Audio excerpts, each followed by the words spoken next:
Welcome back guys. तो बिना देर किए मैं आज के ब्लॉग को स्टार्ट करता हूँ भाई। तो मेरा नाम है हिमांशु कुमार और आप लोगों का स्वागत है एच के ब्लॉग में। तो आज का जो ब्लॉग रहेगा भाई, तो ऐसा है कि पिछले 2 साल पहले मेरे साथ एक घटना हुआ था जिसमें मेरे साथ एक साइबर फ्रॉड हुआ था। जो पैसा होता है ना, वो अकाउंट से उसने अपने खाते में करवा लिया भाई, धोखे से। तो ये पूरी जानकारी मैं बताता हूँ भाई कि ये कैसे हुआ है। सन 2022 में जब मैं अपना 12th पास आउट करा, उसके बाद मैंने जब ITI कर रहा था ना, तब मैं एक नए स्टूडेंट से मिला भाई, जो रामेश्वर नाम का। तो हुआ ये कि उसी समय हम दोनों एक साथ स्टडी कर रहे थे ITI। तो जब हम दोनों एक साथ कर रहे थे, तो एक दिन जब मैं घर आया तो मुझे पता चला भाई, एक अननोन कॉल से मुझे फ़ोन आता है कि हेलो हेलो बोलता है वो, और ऐसे रिएक्ट करता है जैसे मैं उसका दोस्त हूँ, जबकि मैं उसे जानता तक भी नहीं था। और हुआ ये कि जब वो उसने फ़ोन करा तो मुझे लगा भाई कि वो मेरा ही दोस्त है। उसने ऐसा रिएक्ट किया, मुझे पहचाना है कौन हूँ, गेस करके बताओ। तो मैंने उसी समय एक दोस्त था, उसका नाम ले लिया भाई। तो नाम ले लिया तो हाँ भाई मैं वही हूँ, ऐसा बोल दिया उसने। तो उसके बाद आगे ऐसा हुआ कि उसने कहा भाई मुझे अर्जेंट पैसे की ज़रूरत है। तो अर्जेंट पैसे की ज़रूरत है, तो मैंने सोचा भाई मेरे पास तो पैसे नहीं है, बहुत ज़रूरी है। ऐसा करके उसने ना मेरे साथ ऐसा जाल खेला भाई कि उसने मेरे साथ ना 4,500 रुपया का लॉस करा दिया। सन 2022 की बात है। और जब ये सारा फ्रॉड हुआ तो भाई मुझे मालूम चल गया भाई कि ये फ्रॉड है, ऐसा है वैसा है करके। फिर मैंने पुलिस केस भी करा था, लेकिन उसके पुलिस केस से इसका कोई फ़ायदा नहीं हुआ भाई। तो आजकल ऐसे ऐसी सिस्टम आ गए हैं, ऐसे ऐसे लोग आ गए हैं, नए नए तरीके से ना लोगों के साथ फ्रॉड कर रहा है।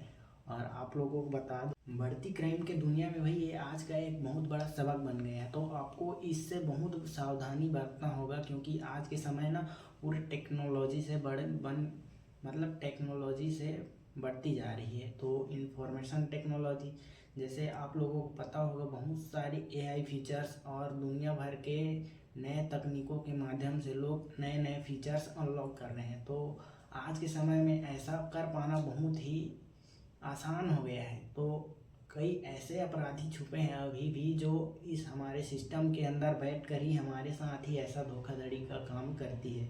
तो आप लोगों को मैं ऐसा आपके साथ भी ना हो, इसके लिए आपको बहुत सतर्क रहना पड़ेगा। क्योंकि इस केस इतने सारे, ये एक दो केस नहीं है भाई। मैं जब पुलिस स्टेशन पर गया, इसकी रिपोर्ट दर्ज कराई, तो भाई वहाँ पर ऐसे 40 से 50 लोग नहीं भाई, 100-200 से ज़्यादा केस पड़े थे, जो इस फ्रॉड के चक्कर में उन्होंने अपने पैसे गंवाए थे। तो ज़्यादा से ज़्यादा इस वीडियो को शेयर करना, ताकि दूसरे को भी पता चल सके कि ऐसे ऑनलाइन फ्रॉड से कैसे बच सकते हैं। तो मेरे साथ जो हुआ भाई, वो काफ़ी एक बहुत बड़ा हादसा तो नहीं, क्योंकि इसने बहुत कम पैसे मेरे गए थे, लेकिन इतना भी कम पैसा नहीं था। वो मेरे 10th 9th और 10th स्कॉलरशिप होता है ना, उसी के पैसे थे। और पूरा का पूरा मेरा स्कॉलरशिप उसी में चला गया भाई, क्या कर सकते। अगर आपको भी ऐसा कोई कॉल आता है भाई, तो आप उनसे सीधा ऐसा ऐसा बोल देना कि हमें इस सब से कोई। और जब मैं आपको इसके पुलिस केस की रिपोर्ट के आगे की बताऊं, तो भाई यह केस ना 1-2 साल तक चला भाई। और जब आखिरी में जब मुझे 2024 में इस केस के बारे में फिर से कॉल आया, और जब मैं स्टेशन गया, तो भाई आपको पुलिस स्टेशन जाने के बाद क्या हुआ वो मैं बताता हूँ। उन्होंने बताया भाई कि आपके जो पैसे थे वो सारे विड्रॉल कर दिए गए थे उसी समय, तो आपके पैसे रिफंड नहीं हो सकते। तो ऐसे एक केस नहीं था, इसके जैसे मेरे जैसे बहुत सारे केस थे जिन्होंने अपने पैसे खो दिए हैं ऐसे ऑनलाइन फ्रॉड के चक्कर में। तो आप कभी ऐसे ऑनलाइन फ्रॉड के चक्कर में कभी ना आए। किसी तरह के OTP मैसेज या कॉल्स आते हैं ना, तो उनको आप अभी के समय में ट्रू कॉलर्स आ गए हैं, आप पहले से ही सतर्क रहें। तो इस तरह की जानकारी और जानने के लिए मेरे इस चैनल को सब्सक्राइब करें, और आगे ज़्यादा से ज़्यादा इस वीडियो को शेयर करना, ताकि और भी लोग सतर्क हो सकें।